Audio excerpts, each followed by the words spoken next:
Les chrétiens essayent, plus ou moins vainement, de mettre les juifs sur le même pied qu'eux. C'est-à-dire d'en faire une simple religion dans laquelle on peut entrer, dont on peut sortir. Donc par conséquent, on ne peut pas être à la fois juif et chrétien, pour eux. Or, c'est totalement concevable, en réalité.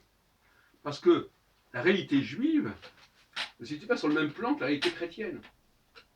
La réalité juive, on est dans le domaine des faits. Des faits. La réalité chrétienne, on est dans le domaine des fantasmes. Donc, on peut avoir un imaginaire. On peut avoir des rêves, comme on dit, in your dreams. On peut avoir des rêves de grandeur, d'égalité, etc. On peut avoir des rêves où ceux qui sont en haut chutent. Hein, j'en ai parlé ce matin à propos de la chute d'Adam, qui est déjà l'expression d'un fantasme de la chute de la part de ceux qui sont en dessous. Il ne faut jamais oublier que tout discours est tenu d'un certain point de vue. Et qu'il y a toujours deux points de vue. On n'est pas tout seul. Il y a ceux qui sont en haut, il y a ceux qui sont en bas. Il y a ceux qui sont en bas et qui voudraient qu'on tombe de haut, si on peut dire. Et alors, quand j'entends Philippe de Villiers ou Alain Soral ou d'autres, ou même Valentin Béziot, que je connais bien, parler de judaïsme, ils en parlent comme s'il s'agissait du christianisme. Je veux dire, ils en parlent comme si c'était quelque chose un phénomène du même ordre que le christianisme, hein, ou que l'islam. Or, l'astrologie, pardon, un lapsus révélateur, le judaïsme, le fait juif, n'est pas de cet ordre-là. Chose de beaucoup plus profonde, beaucoup plus ancrée dans la réalité. On ne va pas confondre, par exemple, le monde des entrepreneurs, de l'économie, et le monde de la politique qui est très fantasmatique.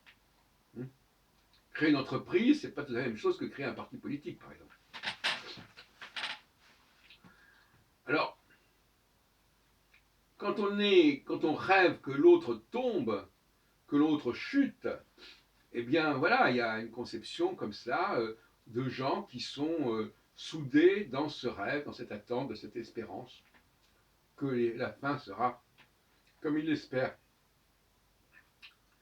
Et en réalité, le principe même de la nouvelle alliance renforce, contrairement à ce qu'on peut croire, ce point de vue. Parce que les juifs ont quelque chose qui est viscéral. Ils reçoivent de Dieu un savoir viscéral. C'est quelque chose qui ne s'apprend pas. Il n'est pas de l'ordre de l'apprentissage, de l'éducation, du féminin, si on peut dire. Voilà, je vais au catéchisme et puis j'apprends bien gentiment ma leçon. C'est quelque chose qui est donné, qui est dans les gènes en quelque sorte. Et par conséquent, quand on continue à entendre des choses du genre ah oui, il est juif, de quoi il est juif? Il est juif, c'est comme si c'est, ben oui, c'est une femme, une catégorie fondamentale, qu'on peut peut-être pas définir scientifiquement de nos jours. Il y a un monde juif, il y a peut-être même une race juive, en donnant à ce mot race une signification très vague dans les médias, mais qui existe bien, qui dit bien ce qu'elle veut dire, et qui renvoie d'ailleurs à la notion de racine. Et donc, il n'y a pas de race chrétienne. Il n'y a peut-être pas de race musulmane. Tout ça, ce sont des religions.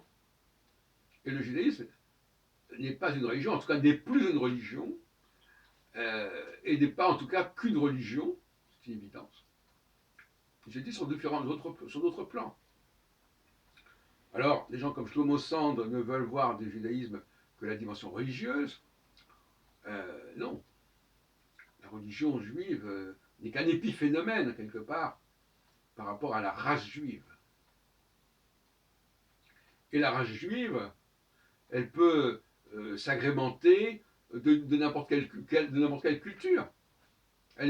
C'est pour ça qu'elle n'est pas en contradiction avec. Il n'y a pas d'un côté le judaïsme côté la France, par exemple. C'est pas sur le même plan.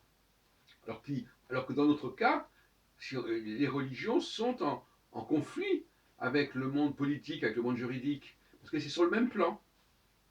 Mais la religion juive n'est pas en conflit. C'est pour ça que les juifs n'ont absolument aucune difficulté à être pleinement immergés dans une certaine culture. Parce que ça n'est pas du même ordre. Donc, voyez-vous, le problème, c'est un nouvel aspect que je voulais signaler, le rapport entre christianisme et judaïsme. Il y a une forme d'antisémitisme qui consiste à réduire le judaïsme à un statut de religion. Et en disant, ben voilà, bon, ben il est juif. Ah, il est juif, ça veut dire quoi, il est juif? euh, On sait très bien qu'aujourd'hui, la plus grande partie des juifs ne pratiquent pas, ne connaissent pas le judaïsme. Donc, ils sont juifs, ils ne sont pas juifs par leur éducation, ils ne sont pas juifs par leur lecture, ils ne sont même pas juifs par leur culture. C'est sur un autre plan que ça se passe. Donc, bon, cela dit, je suis d'accord avec vous, beaucoup de juifs ne tiennent pas mon discours. Ils continuent à croire que le Dieu des juifs, bon, etc. Enfin, ils continuent à croire que la religion juive, c'est une religion comme une autre. Ils veulent banaliser la question juive. Ils ne veulent surtout pas tomber dans le truc racial, hein, surtout pas. Donc, c'est une religion. Et bon, comme c'est une religion, ça veut dire que si on est juif, on n'est pas chrétien. Si on est juif, on n'est pas musulman. Si on est juif, on n'est même pas complètement français non plus, à la limite, puisque la France est aussi une identité, une culture, etc. Non. Pour moi, la race juive se situe sur d'autres plans, et en ce sens-là, elle n'est pas incompatible, elle est tout à fait compatible avec toute appartenance religieuse par ailleurs, hein, politique par ailleurs. C'est absolument pas incompatible. Que ça n'est pas sur le même plan que ça se passe.